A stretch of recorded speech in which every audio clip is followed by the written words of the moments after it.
Hello guys, welcome to the channel Learning from Scratch. This is our second lecture of chapter 4. In our first lecture we have completed till activity 1. In this lecture we will continue with activity 2. Table 4.2 lists some common material. You can add some more materials in column 1 that are known to you. Now try and think of everyday object you know that are made mainly of this material and list them in column 2.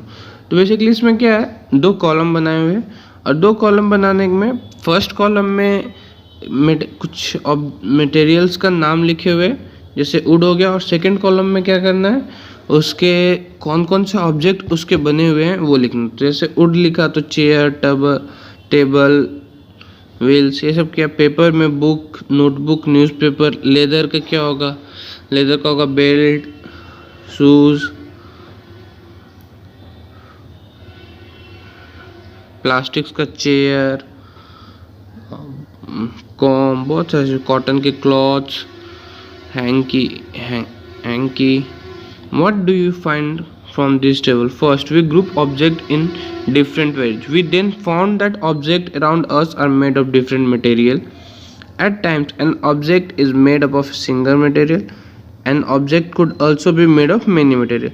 तो basically बताना चाह रहे हैं कि हम इसके पहले देखें कि ग्रुपिंग कैसे करते हैं। एक्टिविटी 1-2 में हम बेसिकली ग्रुपिंग पे फोकस किए और इसमें फिर कि जैसे हम ग्रुप किए तो उसका ग्रुपिंग क्या हो गया, मतलब क्राइटेरिया क्या था। तो मटेरियल जो ऑब्जेक्ट्स हैं वो सब में कॉमन जितने भी ऑब्जेक्ट्स हो गए, जैसे वुड के केस में हमें जो दिया गया चेयर, टेबल, प्लो, ब्लॉक, कार्ट, व्हील्स, ये सब जो है ये सब में कॉमन क्या हो गया, इसका मटेरियल जिस चीज़ से बना है, क्योंकि सबका शेप अलग अलग है, ठीक है, बट सब सेम मटेरियल से बना। तो ये जो ग्रुपिंग हुआ है वो ग्रुपिंग में जो कॉमन चीज़ होगा उसी के बेसिस पे ग्रुपिंग हुआ। तो ये ग्रुपिंग किस चीज़ के बेसिस पे, मटेरियल के बेसिस पे, किस चीज़ से बना हुआ है, ठीक है। और फिर ये बता रहा है कि एक जो चीज़ है ऐसा हो सकता है केवल एक ही मटेरियल से बने या केवल या ग्रुप ऑफ मटेरियल से बने, मतलब उसी में 2-3 मटेरियल का यूज़ किया गया है।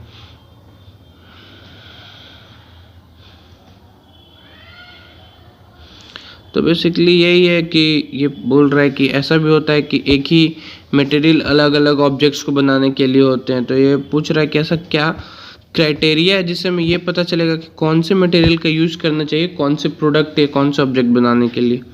तो इसके लिए हमें क्या पढ़ना पड़ेगा, प्रॉपर्टीज़। जैसे अब समझने की बात है यहाँ पर, ये हमें समझाना चाह रहा है कि कौन से मटेरियल से हम क्या बनाएंगे, कौन से ऑब्जेक्ट बनाएंगे, या जो ऑब्जेक्ट होता है वो कौन से मटेरियल से बनेगा, ये कैसे पता चलेगा। तो बेसिकली सबसे पहले तो हमें देखना चाहिए ऑब्जेक्ट क्या है। ऑब्जेक्ट अगर चेयर है, ठीक है, तो चेयर के लिए प्रॉपर्टीज़ क्या क्या होगा।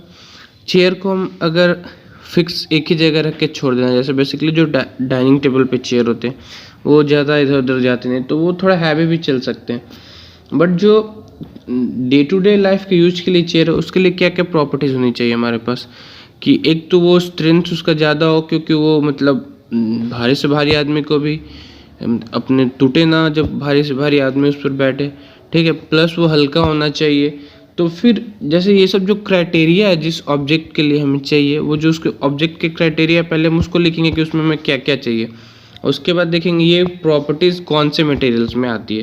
तो यहाँ पर हमें पढ़ना है प्रॉपर्टीज़ ऑफ मटेरियल।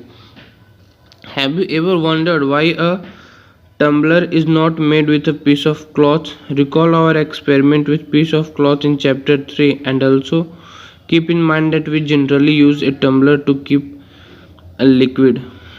तो बेसिकली क्या है, ये बोल रहा है कि हम किसी भी चीज़ को, किसी भी ऑब्जेक्ट को किसी भी मटेरियल से क्यों नहीं बनाते। तो एग्जांपल लिया कि जो लिक्विड के लिए होल्ड करने के लिए चीज़ है उसको हम क्लॉथ से क्यों नहीं बनाते हैं। अरे तो क्लॉथ्स में तो पोर्स होते हैं, अगर उससे बनाएंगे तो क्या होगा, सारा वो लीक कर जाएगा जो लिक्विड है।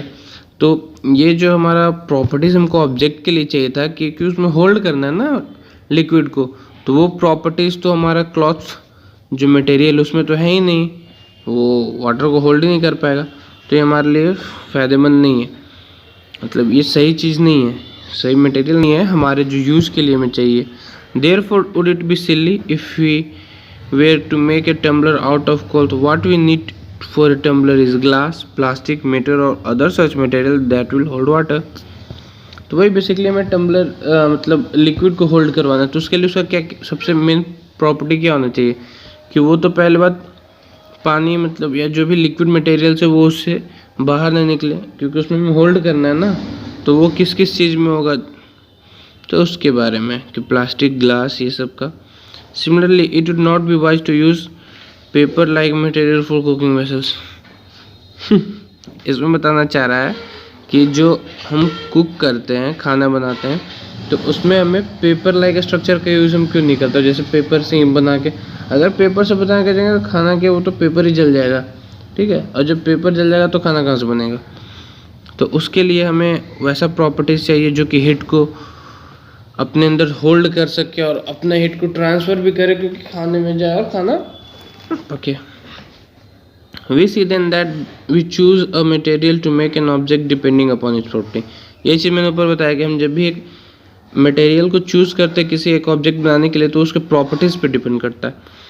The purpose for which the object is use, so that are all the properties of material that would be important and their use, some properties are discussed here। तो ये बोल रहा है कि हम यहाँ पर कुछ प्रॉपर्टीज़ को डिस्कस करते हैं। उसके बाद ये बता दिया कि कोई भी ऑब्जेक्ट जो होता है उसके लिए जो मटेरियल का सिलेक्शन होता है वो उसके प्रॉपर्टीज़ के बेसिस पे होता है। तो appearance,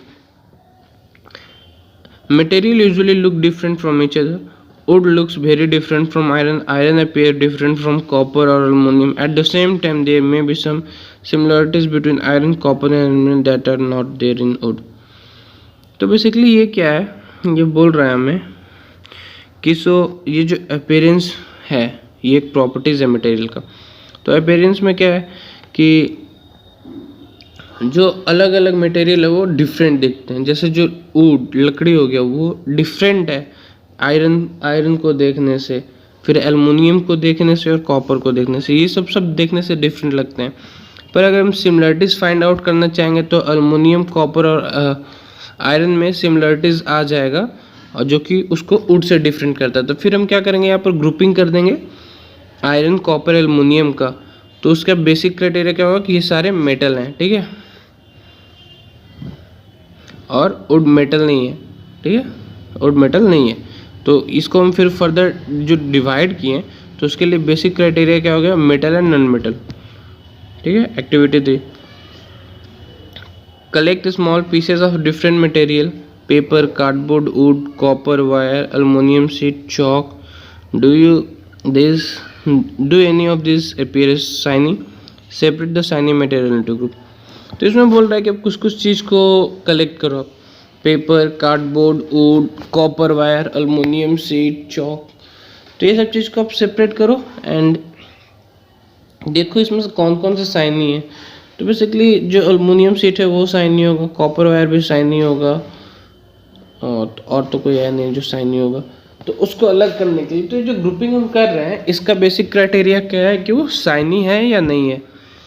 now observe as the teacher cuts each material into two pieces and look at the freshly cut surface. What do you notice? Does the freshly cut surface of some of this material appear shiny? तो जैसे अगर cut करते हैं हम ऊपर का जो listed है उसमें से अलग अलग जो होगा उसमें देखना है कि क्या वो शाइनी है वो वाला पोर्शन। अगर है तो उसको एक में रखिए, अगर चॉक को कट करेंगे तो कोई फ़र्क पड़ता नहीं, वो शाइन नहीं करेगा, तो वो नॉन शाइनी हो गया, ठीक है।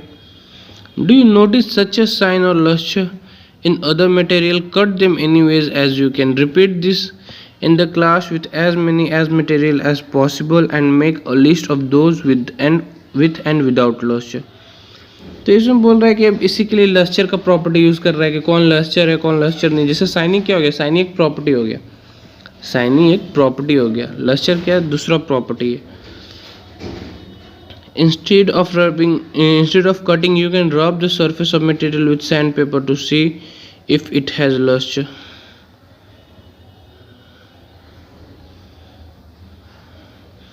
Material that have some luster are usually metals। तो मेटल की एक प्रॉपर्टी है कि वो लस्टर होता है उसमें।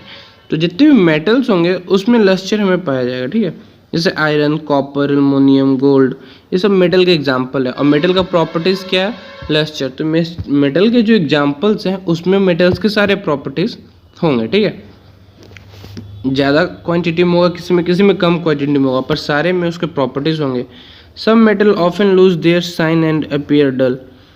बहुत बार ऐसा होता है, जैसे गोल्ड ही है, जो नया गोल्ड होता है वो बहुत ज़्यादा साइन करता है, बट जैसे जैसे टाइम पास होता है उस पर डस्ट मटेरियल्स बैठने लगते हैं, डे टू डे यूज़ होने लगता है, तो वो अपना साइन लूज़ करता है, ठीक है, डल लगने लगता है।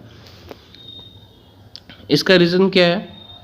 एयर और मॉइस्चर उस पर आके बैठ जाता है, ठीक है। We therefore notice the lustre only on their freshly cut surface. तो फिर अगर हमको उसको साइन करवाना है तो उसमें से ऊपर का एक लेयर हमें हटवाना पड़ेगा, ठीक है, तो उसके बाद फिर वो साइन करने लगेगा। When you visit an ironsmith or a workshop, look out for freshly cut surfaces of metal rods to see if they have luster. तो यही है कि मतलब जाना है कभी गोल्ड स्मिथ के पास, तो ये देखना है कि जब भी वो फ्रेशली कट जो सरफेसेस होते हैं उसमें लस्चर है कि नहीं है, ठीक है। तो इसमें बेसिकली हमें प्रॉपर्टीज़ जो है, लस्टरस प्रॉपर्टीज़ के बारे में बताएगा कि मेटल्स जो है वो लस्चर होते हैं, ठीक है। तो मेटल्स को ग्रुप किया है इन लोगों ने उसके प्रॉपर्टीज़ जो है लस्चर पे के बेसिस पे, ठीक है। So thanks for watching our video. Please do like, share and subscribe to our channel. And if you like it, please recommend it to other students also. Thank you.